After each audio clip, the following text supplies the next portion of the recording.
Have you ever felt awkward in going to public events just because you feel like there will be tons of people around you and you'll be in that awkward position to make a conversation with them because you have nothing interesting to offer, or you're boring, or people are not interested in your conversation? Have you ever thought of these things? For a very long time, ever since I've moved to Germany, I have felt uncomfortable in talking to people, given that I am an extrovert in nature. Talking to people comes very naturally to me, and I'm a good communicator. I like telling stories and I like listening stories. But when I moved to Germany, talking to people became very uncomfortable to me because the culture was different, the faces were different, and the topic of conversations were different. So, getting a hold of new culture, new vibe, new everything was a little challenging to me. But over time, I understood the key pointers that it takes for me to have a better conversation with someone and to build a really good bond with a stranger and turn that conversation with a stranger to a good long term friendship. And this is what I have brought to you in this video: how to become better at talking to people. So, if you feel uncomfortable in talking to people, and if you feel like you're boring, you have nothing interesting to say, and other person is not interested in your stories, you are wrong, and I'm going to give you all the amazing tips that you need to have a great impression on someone in public event without having to have that desperate energy. Let's go. Number one, when you're talking to someone, repeat their name. Because when you repeat someone's name, it's like music to their ear. Why? Because imagine a stranger talking to you using your name while having an eye contact with you. It is so charismatic, right? So it's very easy to do this. So, for example, if you meet someone and they say, "Hi, my name is Ruby," just respond, "Hi, Ruby, how are you?" Right? Maybe it's that simple.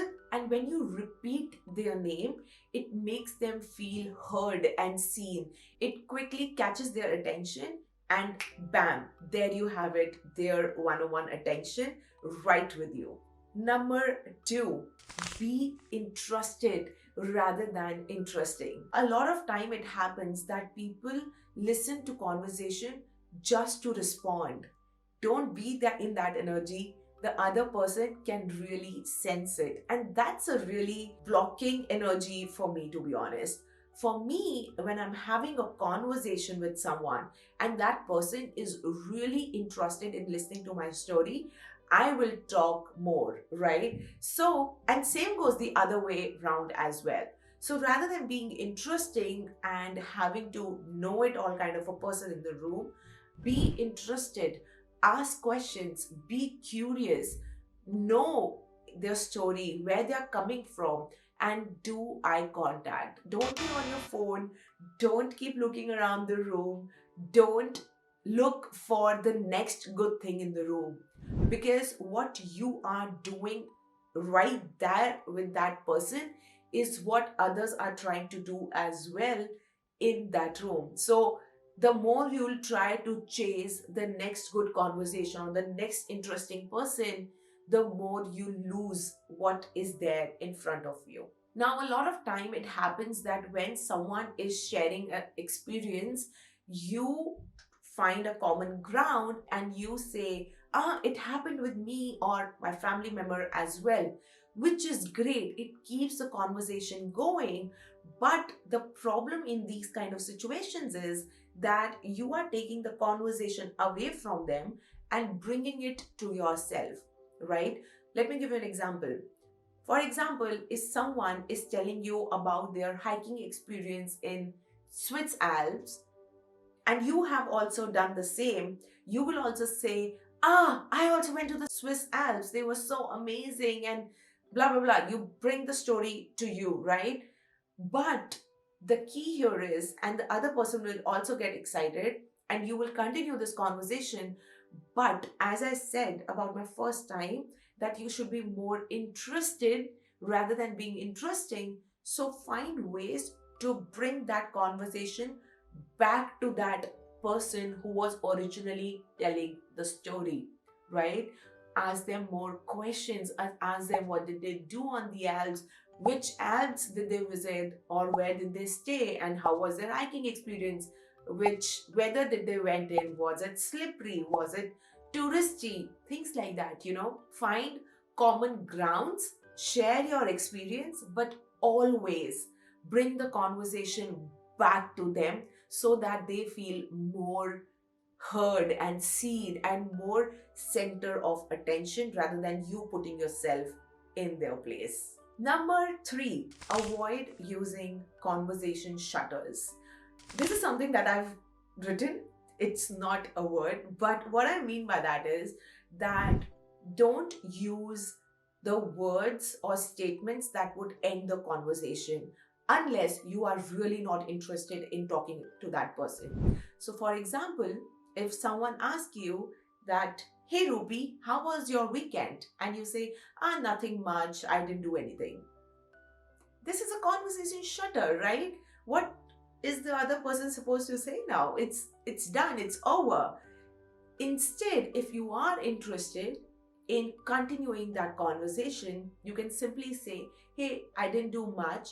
I was sitting at home because my son was cranky, or I was not feeling well, or my past days were really hectic, and I was sitting at home for this weekend, just relaxing, rewinding. I watched Netflix, I cooked. Really tell what you did instead of just shutting the conversation, because obviously you did something. Obviously you watched TV or Netflix, or you cooked, you cleaned, like you did something, right? So talk about it, keep the conversation going. And if you went out and you did some outdoor activity, talk about it. Don't think that it might bring you as a show off, or it might not be interesting to the other person. Don't judge yourself. Avoid this judging yourself situation. Let the other person decide of how they want to perceive you, right? Because if the other person is judging you for certain things, that person is anyway not your type of person, right? So you anyway don't want to be friends with them.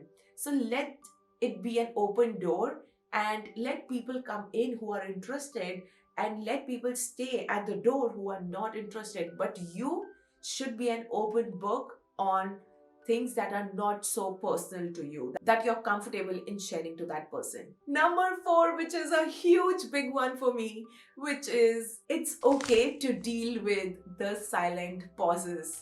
I know, silent pauses are so awkward when you're having a conversation with someone and one topic is over, and then you are like, okay, now what's next? And your eyes are rolling, you have a tiny bit of smile on your face, and it is so awkward. I know, I still get in those situations, but here is the thing about silent pauses. It's that they are longer in your head as compared to what is happening in reality. Trust me, I have literally calculated it with time. Sometimes I am standing in a conversation, a topic gets over, and then we're like, literally, we are doing this. And it feels so long in your head, but in reality, it's not. So be comfortable in standing in silence, because not only it gives you time to think about a new conversation and look around the room, but it also gives the other person chance to process what you have just said, right? It's a good thing. Pauses are really good thing to bring back the energy in you, to look around the room, to refresh your mood, to refresh your mind, and get back in talking together, right? So be comfortable with it, give it some time, and it will naturally start feeling very calm to you. But also, this is the point where you can look around the room and you can literally talk about what's in front of you. So, for example, if they are serving some new type of drinks, you can ask them, hey, are you drinking whiskey sour for the first time? Because I literally went to a wedding and I was talking to a bunch of guys. I was standing in middle of a bunch of guys, and I was drinking whiskey sour for the first time, and those guys all were new to me. So literally, I literally told them that I'm drinking whiskey sour for the first time and it's so amazing. Like, why I haven't tried it till yet. And this started conversation rolling about what type of cocktails I've tried, what type of drinks I am in, and we started to have a great conversation around the cocktails there were there. Literally, being honest about how you're feeling about that or something in front of you, it's a great conversation starter. And if you have nothing to talk about, literally nothing, then just be honest about your feelings, because a lot of people in that room are mostly feeling the same thing that you're feeling, right?